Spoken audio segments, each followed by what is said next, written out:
এঁচোড়ের তো নানা পদ আমরা রান্না করে থাকি বন্ধুরা, কিন্তু আজ আমি তোমাদের দেখাবো অন্যভাবে অন্য স্বাদে এঁচোড় রান্না।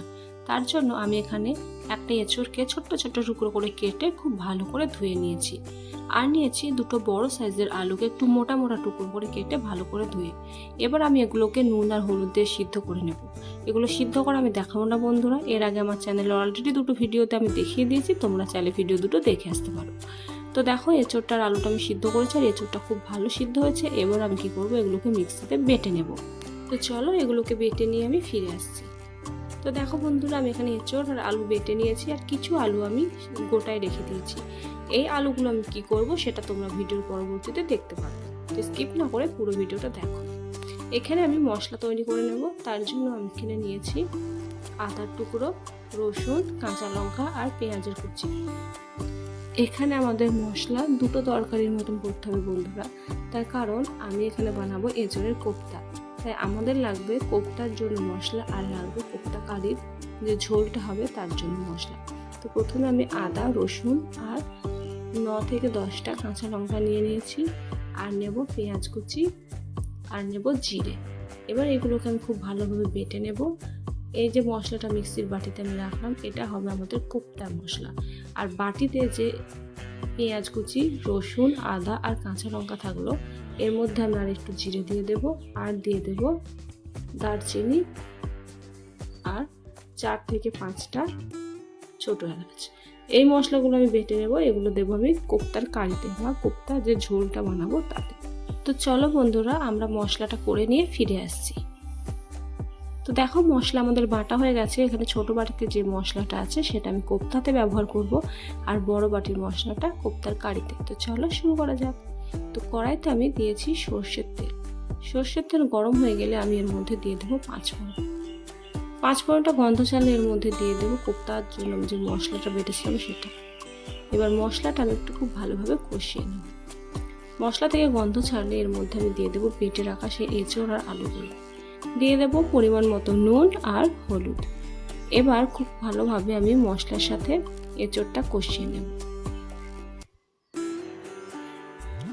এবার আমি এখানে দিয়ে দেবো 2 চামচ মতো চালের গুঁড়ো, যাতে এঁচোড়ে যে এক্সট্রা জলটা সেটা চালের গুঁড়োতে টেনে নেবে। এবার দেখো আমি খুব ভালোভাবে এটা নেড়েচেড়ে একটা ডোয়ের মতন করে নিয়েছি।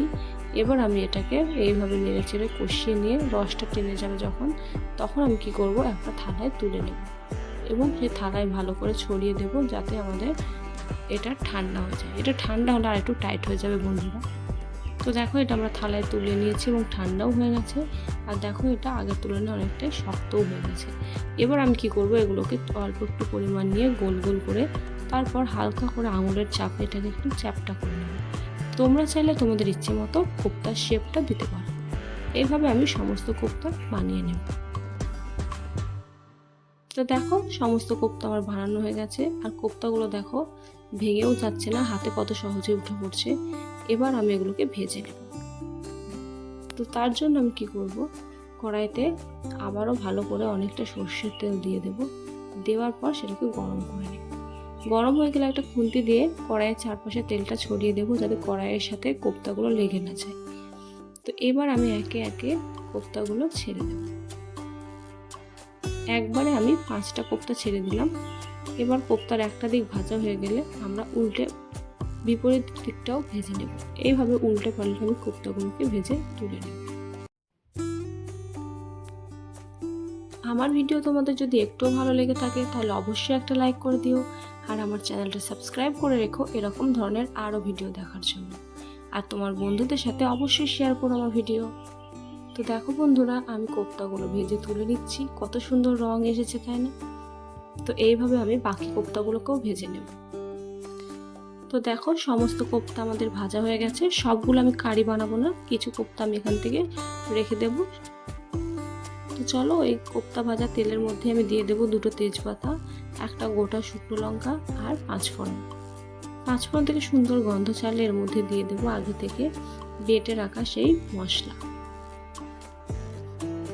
এবার দেবো আমি হলুদ আর সামান্য একটু নুন।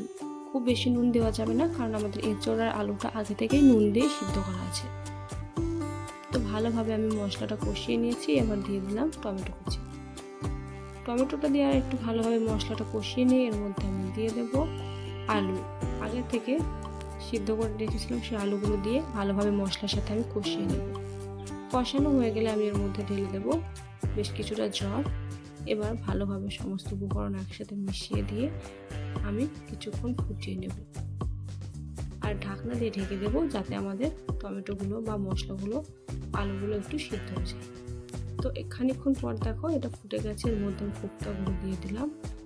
দেওয়ার পর একটু ভালোভাবে নেড়ে চেড়ে এর মধ্যে আমি দিয়ে দেব স্বাদ মতো চিনি আর গরম মশলার গুঁড়ো। তারপর আবারও ভালো করে নেড়ে নিয়ে আমি আঁচ বন্ধ রেখে